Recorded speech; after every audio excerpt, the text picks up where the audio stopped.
and welcome back to Let's Crack CUET UG and Unacademy CUET। तो आज की इस वीडियो में we'll be covering everything about our Bulletin of Information।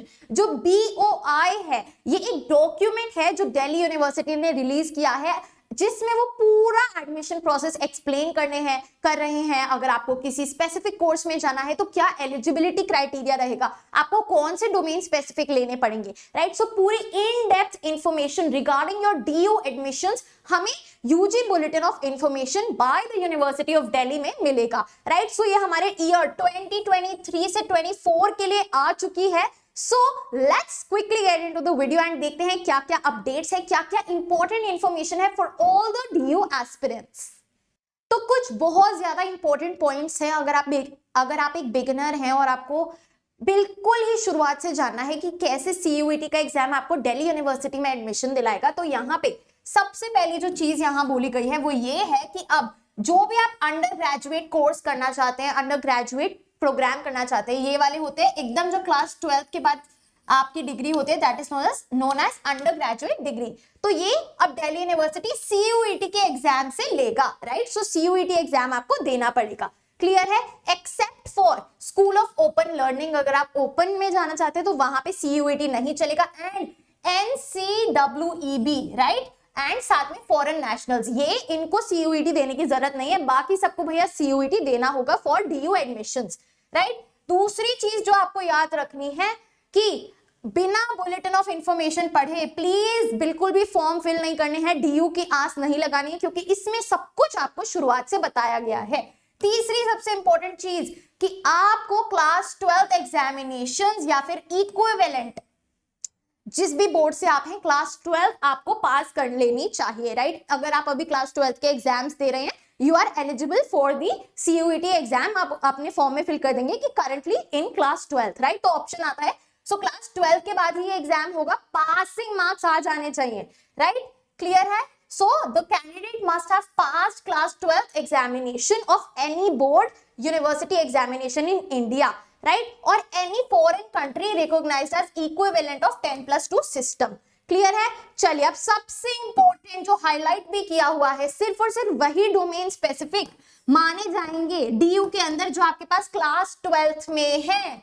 For admissions to University of Delhi, it is mandatory for the candidate to appear in CUET UG 2023 in those subjects in which he or she is appearing has passed in class 12th। सिर्फ और सिर्फ वही subjects जो आपके पास class 12th में है वो DU में कंसिडर किए जाएंगे, राइट, क्लियर है।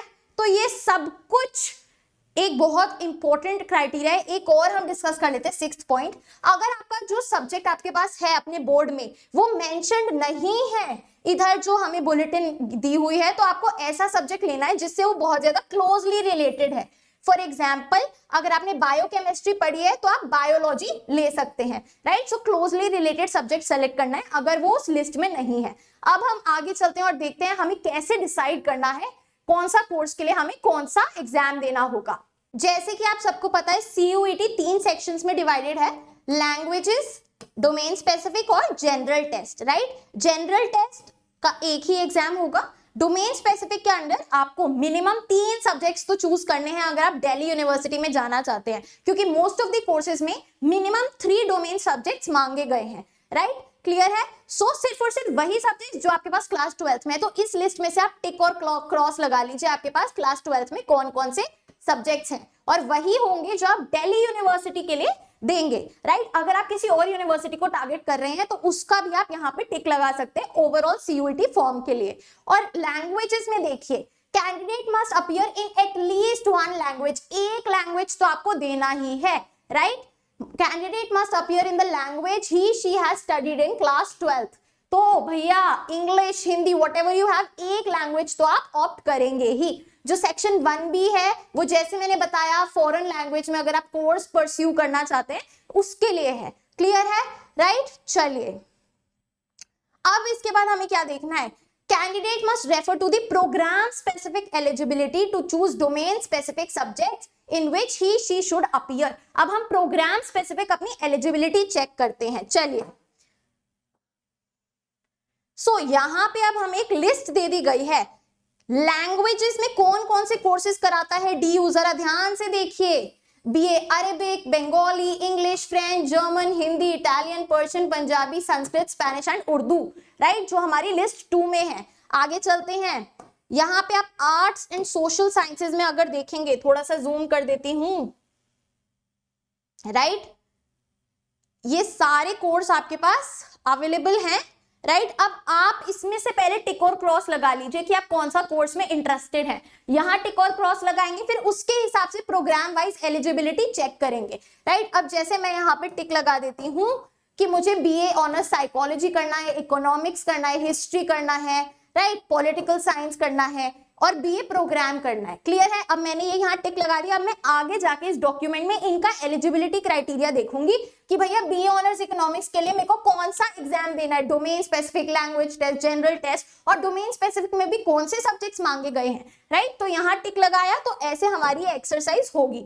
आगे देखते हैं और स्ट्रीम्स के अगर हम कोर्सेज की बात करें, इधर साइंस, मैथमेटिक्स एंड टेक्नोलॉजी की भी पूरी लिस्ट आपको गिवन है, राइट, ये पूरा आप देख सकते हैं। तो यहाँ पे आप टिक और क्रॉस लगाएंगे। आगे चलते हैं, इधर we have commerce and management, vocational studies, music, education and fine arts, पूरी आपकी लिस्ट यहाँ पे रेडी है, राइट। चलिए, ये मैं आपको समझा चुकी हूं, ठीक है।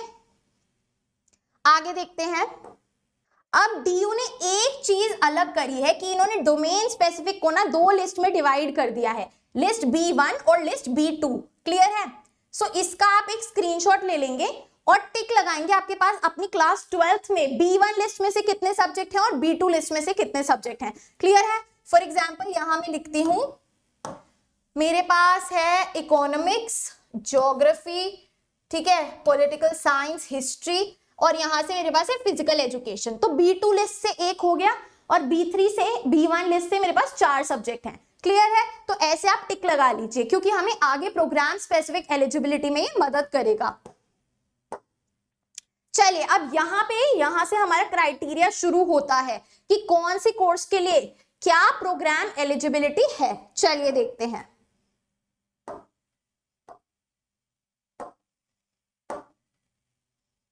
ये देखिए, सबसे पहले हम BA ऑनर्स साइकोलॉजी जो मैंने टिक किया था उसकी एलिजिबिलिटी क्राइटेरिया यहां पे देख लेते हैं। यहां ये जो बॉक्स में क्राइटेरिया गिवन है, ये बताया गया है कि हमें कौन सा एग्जाम देना है इस कोर्स में जाने के लिए। Candidates must appear in CUET in the following subject combination, any one language from list A, English, Hindi, whatever, ठीक है। Any 2 subjects from list B1, list B1 जिसमें अभी 4 टिक लगाए, उसमें से कोई भी 2 सब्जेक्ट ले सकते हैं। Any 1 subject either from list B1 और B2, B2 का भी एक सब्जेक्ट चल जाएगा 3rd सब्जेक्ट में, या फिर अगर तीनों सब्जेक्ट लिस्ट B1 पहली वाली लिस्ट से है वो भी चलेंगे, राइट। क्लियर है? सो अगर आपके पास लिस्ट B2 में एक सब्जेक्ट है तो वो माना जाएगा, और एक भी नहीं है तो भी माना जाएगा, तीनों सब्जेक्ट आपके लिस्ट B1 में से। आपके जो लैंग्वेज सब्जेक्ट्स है, इंग्लिश, हिंदी, व्हाटएवर, वो डोमेन स्पेसिफिक में काउंट नहीं होंगे, वो लैंग्वेज टेस्ट में काउंट होंगे। क्लियर है? सो इसके लिए आपको क्या एग्जाम देना है? 1 language test and 3 domain specific. Mostly arts और ह्यूमैनिटीज में से यही क्राइटेरिया है हर एक कोर्स का। अभी आप देखेंगे ना, डॉक्यूमेंट को एनालाइज करेंगे, मैं लिंक दे दूंगी कमेंट डाउन में पिन कर दूंगी और डिस्क्रिप्शन में भी आपको मिल जाएगी, राइट। आगे चलते हैं, नेक्स्ट कोर्स देखते हैं। यहाँ पे साथ साथ कोर्स के साथ साथ लिस्ट दी हुई है कौन कौन से कॉलेजेस ये कोर्सेज ऑफर करते हैं, राइट। ये आ गया सबसे favourite course, BA honours economics. तो चलिए देखते हैं इसके लिए कौन कौन एलिजिबल है। CUET में कौन सा सब्जेक्ट कॉम्बिनेशन चाहिएगा? इसमें any 1 language from list A, language test plus mathematics या फिर अप्लाइड मैथमेटिक्स। तो भैया मैथ्स कंपलसरी है, नॉन मैथ्स वाले और ह्यूमैनिटीज वाले ये नहीं कर सकते, मैथ्स कंपलसरी बोल दिया है डोमेन स्पेसिफिक में। And any 2 subjects out of which one should be list B1 plus 2 domain specific, जिसमें से एक B1 में से होना चाहिए कंपल्सरीली, राइट। ठीक है, क्लियर है? दूसरा B2 से हो सकता है, राइट। तो ये आपका इकोनॉमिक्स ऑनर्स का क्राइटेरिया है। लैंग्वेज टेस्ट, मैथ्स पक्का से बोल दिया डोमेन में, और 2 बाकी कोई भी डोमेन स्पेसिफिक जिसमें से एक B1 में से होना चाहिए। क्लियर है? और ये यहाँ पे लिस्ट ऑफ कॉलेजेस हमें प्रोवाइड कर दी है कि ये कॉलेजेस हैं और ये सीट्स हैं, ये अनरिजर्व के लिए, ये ओबीसी नॉन क्रीम लेयर के लिए है, SC ST EWS quota religion wise सब कुछ गिवन है। तो आपको ये पूरा डॉक्यूमेंट एनालाइज करना है। अपने कोर्सेज जो भी आप इंटरेस्टेड है, जिस भी कोर्स में इंटरेस्टेड है, उसके लिए आपको यहां से टिक लगाना है और एनालाइज करना है कि क्या मांगा गया है, कौन से सब्जेक्ट मांगे गए हैं। क्लियर है सभी को? Right, so this was about the DU information of bulletin. यहाँ पॉलिटिकल साइंस ऑनर्स का भी एक एग्जांपल ले लेते हैं हम। इसके लिए मांगा गया है भैया any one language, so language test, any two subjects from list B1 and any one subject either from list B1 और B2 plus 3 domain specific। Clear है? सो ये आपका अगेन सिमिलर क्राइटेरिया, मोस्टली हर एक का क्राइटेरिया ह्यूमैनिटीज में यही है। सो आपको ये पूरा डॉक्यूमेंट डाउनलोड करना है और अपने स्ट्रीम के हिसाब से, अपने सब्जेक्ट के हिसाब से क्राइटेरिया देखना है। क्लियर है? ये बहुत ज्यादा इंफॉर्मेशन क्रूशियल है, बहुत ज्यादा इंपॉर्टेंट है, इसीलिए मैंने स्पेशली वीडियो बनाई आपको समझाने के लिए। यहाँ पे अब साइंस, मैथ्स और टेक्नोलॉजी के लिए आ गया है कि जो भी हमारे स्टूडेंट्स हैं साइंस स्ट्रीम से, उनके लिए कौन कौन से कोर्सेज हैं और क्या एलिजिबिलिटी क्राइटेरिया है। BSc anthropology, BSc biological science, right. आगे आप देखेंगे BSc honours botany, BSc honours biomedical science, ये सारे कोर्सेज जो DU ऑफर करता है। BSc आपका बायोकेमिस्ट्री, BSc केमिस्ट्री, राइट। सो ये आप खुद से एनालाइज करेंगे। Computer science, right. फिर आगे जाके कॉमर्स वालों के लिए भी आ जाएगा, अभी देखते हैं। Here we have undergraduate programs in commerce and management, right? Commerce and management में आप देखिए BCom के लिए बड़ी रिक्वेस्ट आ रही थी। बोला गया है मैथ्स जरूरी नहीं है, और दिया है यहाँ पे, राइट। क्या बोला गया है BCom के लिए? any two subjects from B1, any one subject from B1 और B2, right? So one language test plus 3 domain specific में आपका BCom मिल जाएगा, right? या फिर एक लैंग्वेज टेस्ट, एक सब्जेक्ट और थर्ड है आपका जनरल टेस्ट। तो अगर आप एक डोमेन स्पेसिफिक देने, साथ में जनरल टेस्ट दे दो, लैंग्वेज टेस्ट दे दो, बीकॉम में आपको एडमिशन मिल जाएगा, राइट। आगे चलते हैं। बीकॉम ऑनर्स में, BMS में मैथ्स जरूरी है। पहले ये DU चार्ट से होता था ये कोर्स, BMS में मैथ्स कंपलसरी है। BA ऑनर्स है यहाँ पे, बीकॉम ऑनर्स कहाँ है? बीकॉम ऑनर्स यहाँ पे देखिए, मैथ्स या फिर अकाउंटेंसी। अगर आपके पास मैथ्स नहीं है, नॉन मैथ्स वाले स्टूडेंट्स, अकाउंट्स है आपके पास, तो आप बीकॉम ऑनर्स के लिए एलिजिबल हैं। एक लैंग्वेज टेस्ट देना है, अकाउंट्स देना है, and any 2 other domain specific subjects, right. So this is the whole eligibility criteria. इसको फटाफट से डाउनलोड कीजिए और अपना एनालिसिस शुरू कर दीजिए। सो गाइस, आज के लिए इतना ही। I hope you found this information I hope you found this video relevant and this information crucial for you guys. So thank you so much for watching. You are at Unacademy. Let's crack it. I'll see you in the next video.